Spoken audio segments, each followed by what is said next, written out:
अस्सलाम वालेकुम। Lounge talk Oslo के साथ मैं हूं इफ़त हसन रिजवी और मेरे साथ हैं मोहम्मद अनवर सूफ़ी। आज हम बात करेंगे कि नॉर्वे की हुकूमत, जो कि कहा जाता है कि एक फलाही रियासत, जिसको अमलन भी कहा जाता है कि एक फलाही रियासत है, वो कैसे बनी 1970 में। और उसके बाद जब पाकिस्तानी यहाँ आए, पाकिस्तानी ही नहीं दुनिया भर के मुख्तलिफ ममालिक से जब इमिग्रेंट्स यहाँ पे आए तो उनको यहाँ की हुकूमत ने किस किस शक्ल में सहूलत दी। सेहत के मामले में दी, बुजुर्ग शहरियों को अलाउंसेस दिए गए, बेरोज़गारी अलाउंस और भी यकीनन होंगे, सोशल वेलफेयर। उसमें एक ज़माना था कि इतने पैसे थे इनके पास, तो पैसे बजट तो था लेकिन लेने वाले कम थे। अच्छा। तो जो लोग पैसे डिस्ट्रीब्यूट करने का महकमा था ना, तो वो पाकिस्तानियों को पकड़ पकड़ के ले जाते थे, पूछते थे कि तुम्हारे घर में ये है, ये है, ये है, बच्चों के कपड़े ठीक हैं, तो वो और पैसे देते थे। जी, रज़ाइयों के पैसे लिए लोगों ने, टेलीविज़न के पैसे लिए लोगों ने। वो तो बेसिक नेसेसिटी में नहीं आता। यानी यहाँ आने वाले पाकिस्तानी नहीं, वो कहता है कि मैं अकेला हूँ। घर के टीवी सेट के लिए भी पैसे हासिल हाँ लिए हैं उस वक्त में, में लिए हैं, मिले हैं। मैं देखिए, वो कहता है बंदा, ये डिपेंड करता है ना स्टोरी क्या है। जी, वो कहता है जी मैं अकेला हूँ, मेरे बीवी बच्चे पाकिस्तान में हैं, हाँ। मैं यहाँ अकेला हूँ। जब मैं फारग होता हूँ तो मैं मतलब है कि अपना फील करता हूँ कि मैं डाउन हो गया हूँ, लोनली फील करता हूँ। उन्होंने कहा कि ठीक है तो टीवी ले लो। उन्होंने कहा मेरे पास पैसे नहीं है। ठीक है तुम टीवी ले लो, हम पैसे दे देंगे उसको। क्यों जी? हाँ जी। तो ये ऐसा हुआ है। रज़ाइयाँ तक लोगों ने ली हैं कि सर्दी हो गई है जी, हमारे पास रज़ाई नहीं है, तो लिए हैं पैसे, लोगों ने लिए हैं। अच्छा, फिर यहाँ तक हुआ है कि हम जो पैसे पाकिस्तान भेजते थे, अब तो ज़रा मुश्किल हो गया है। तो जो लोग पैसे हम पाकिस्तान को भेजते थे, तो हमें एक पाकिस्तान से स्टाम्प पे लिखवाना पड़ता था कि मेरा माँ बाप ज़िंदा है और वो पैसे मैं माँ बाप की मदद के लिए भेजता हूँ। अच्छा। और वो पैसे जितने हम भेजते थे साल में, 10,000, 20,000, 30,000, जितना भी हमने भेजा है पैसे, तो वो स्टाम्प पेपर एक आ जाता था, उसको वो हम साथ टैक्स के स्टेटमेंट के साथ जमा कराते थे। उतने पैसे हमारी आमदन से मिना हो जाते थे, हमारा टैक्स कम हो जाता। माँ की मदद के लिए हुकूमत पर बच्चा कुछ पैसे देती है। सबसे पहली मियाँ बीवी में लड़ाई इस बात पे हुई थी कि मियाँ कहता था कि ये पैसे मुझे दो, बीवी कहती थी ये मेरे पैसे हैं, मैं, बल्कि तलाक ही इस वजह से। अच्छा। हाँ, तलाक़ें हुई हैं पैसों की वजह से। और आपकी तलाक़ें मुझे अब की मुझे नहीं फिगर याद, लेकिन जब बच्चा पैदा होता है, बच्चा पैदा होने के 30-35 हज़ार करोड़ मिलता था। अच्छा। हाँ, मैं भी अच्छा, अब मैं इसमें एक चीज़ ऐड करना चाहूँगी। अभी हाल ही में जो मुझे पता चला है कि यहाँ नॉर्वे में जो 1-2 पाकिस्तानी फैमिलीज से इल्म हुआ कि उनके यहाँ बच्चे की पैदाइश पे उनकी खातून के, यानी बच्चे की माँ के अकाउंट में 85,000 क्रोनर ट्रांसफ़र हुआ है हुकूमत की जानिब से। इसके अलावा जो अस्पताल जहाँ वो बच्चा पैदा हुआ है, वहाँ पे डॉक्टर, मिडवाइफ्स, नर्सेज, सब ने इंडिविजुअली उनसे पूछा है, माँ से, बाप से, कि आपको बच्चे के कपड़े चाहिए तो हम देंगे, बच्चे को खाने के लिए अगर कुछ चाहिए इजाफी, वो पैसे तो अलग अकाउंट में आए हैं। और उसके साथ एक और चीज़ भी है कि जिस टैक्सी में बैठ के आप घर से अस्पताल आए हैं लेबर के लिए, वो टैक्सी का किराया तक आपको हुकूमत नॉर्वे देगी। और ये ज़रूरी नहीं है कि आप इस सारे फ़ायदे के लिए, ये भी ज़रूरी नहीं है कि आप नॉर्वे के शहरी हों। यहाँ पे बच्चे को पैदा तो हो गया, उसको अलाउंसेस भी मिल गए, माँ को पैसे मिल गए। ये पैसा कब तक मिलता है एक बच्चे? 18 साल तक। अच्छा। और उसकी पढ़ाई भी फ्री है? 18 नहीं, जब बच्चा जो है ना कुछ सालों का हो जाता है तो वो बंद नहीं, 18 साल तक मिलता है 92 तरीक। तो माँ बाप क्या करते हैं फिर? माँ बाप बच्चे बनाते हैं। बच्चे पैदा करना बड़ा लोनसम, बड़ा बेहतरीन कारोबार है। अच्छा। ये सोमालिया वाले क्या कर रहे हैं?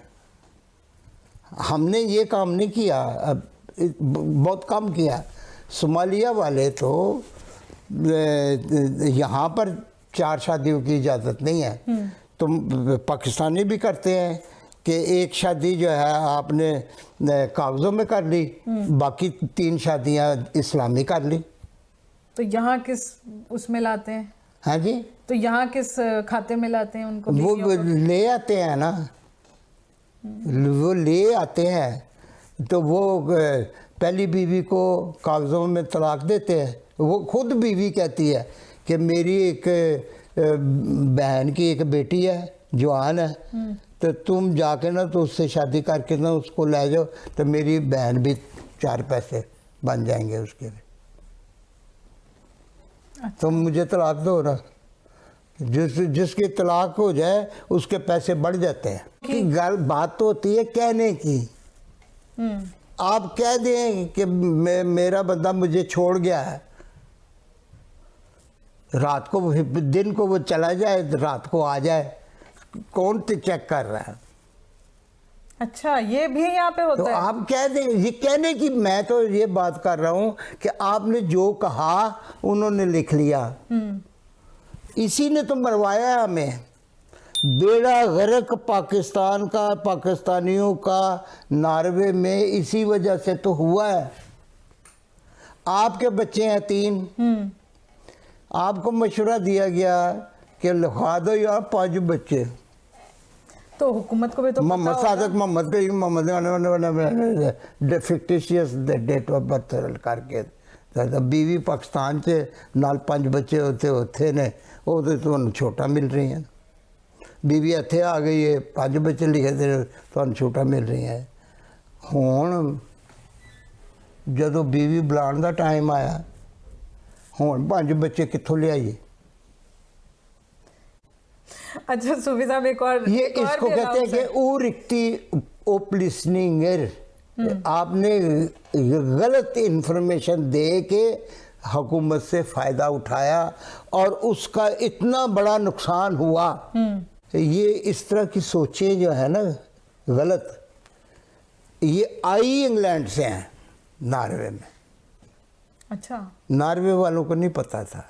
ये सारा गंद जो है ना, इसका मूजद इंग्लैंड, क्योंकि इंग्लैंड में लोग रहते हैं कई 100 साल से, पाकिस्तानी। हाँ जी, पार्टीशन से पहले भी रहते थे। जी जी बिल्कुल, हाँ। लेकिन वो वहाँ पर पाकिस्तानी गए हैं 50s में। फिर उन्होंने यहाँ वालों को तरकीबें बताई कि ये रास्ते हैं। अपने आप को बर्बाद किया पहले तो, और वो फिर उसके बाद फिर हमें सूफी साहब, ये आप कह रहे हैं ना बर्बाद किया, अगलों ने तो हुकूमत से फंड्स नहीं बर्बाद किया। मेरी बेटे बर्बाद, हमने अपने आप को खुद बर्बाद किया है रज़ाकाराना तौर पर, अपनी तरफ से चलाकियां कर करके। सूफी साहब, यहाँ पे पेंशन के लिए एलिजिबिलिटी क्या है?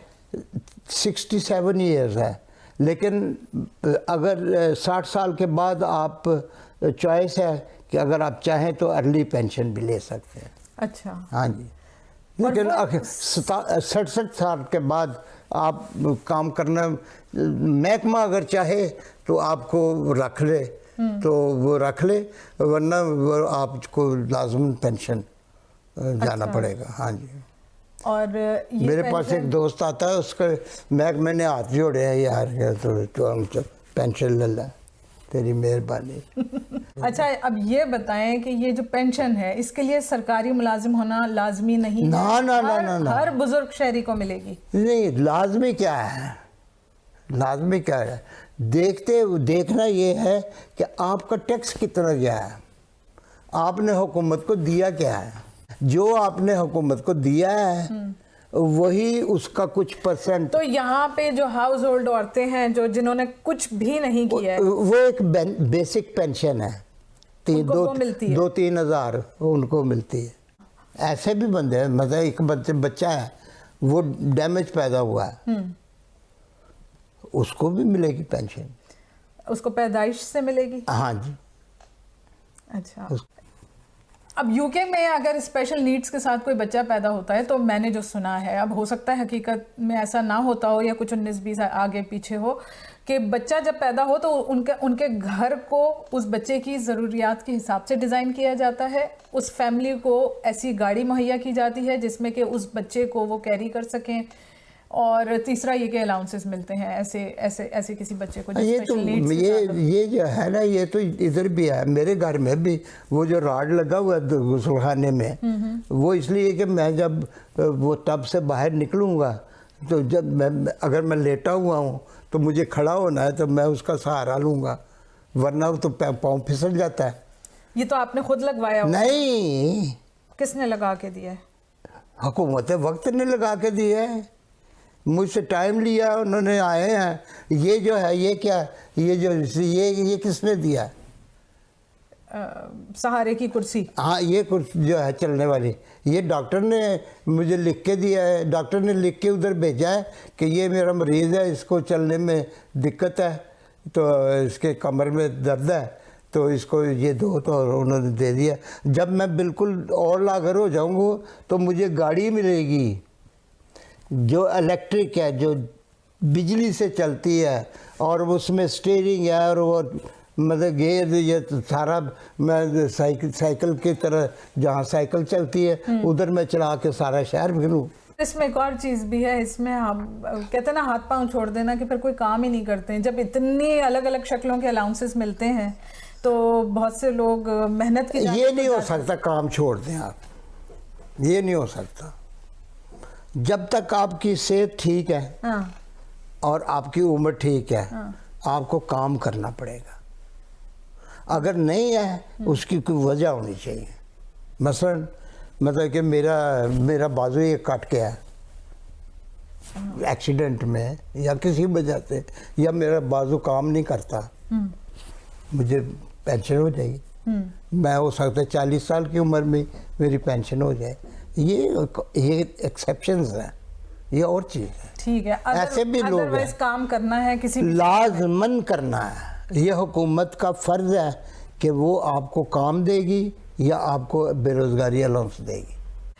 आज के प्रोग्राम में हमने डिस्कस किया है कि हुकूमत नॉर्वे आने वाले इमिग्रेंट्स को और नॉर्वेजन्स जो यहाँ पे रह रहे हैं, और वो पाकिस्तानी जिनके पास अब नॉर्वेजन नेशनैलिटी है, वो उनकी औलादों को किस किस शक्ल में, किस किस मद में सोशल सिक्योरिटी के नाम पर, एक फलाही रियासत है चूँकि, तो उसके नाम पर किस किस शक्ल में अलाउंसेस देती है, मदद करती है। जब लोग इस तरह की जो फैसिलिटीज़ हैं और इस तरह की सोशल सर्विसेज का गलत इस्तेमाल करते हैं, तो फिर होता क्या है कि जो लोग वाकई मुस्तहिक हैं उनका हक भी मारा जाता है, और फिर हुकूमतें जो है ना वो पीछे हट जाती हैं ऐसी सर्विसेज से। तो आइंदा फिर हम कोई और इसी तरह का टॉपिक लाएंगे नॉर्वे से, और हम आपको इंगेज करेंगे अपने साथ इन बातों में इंशाल्लाह।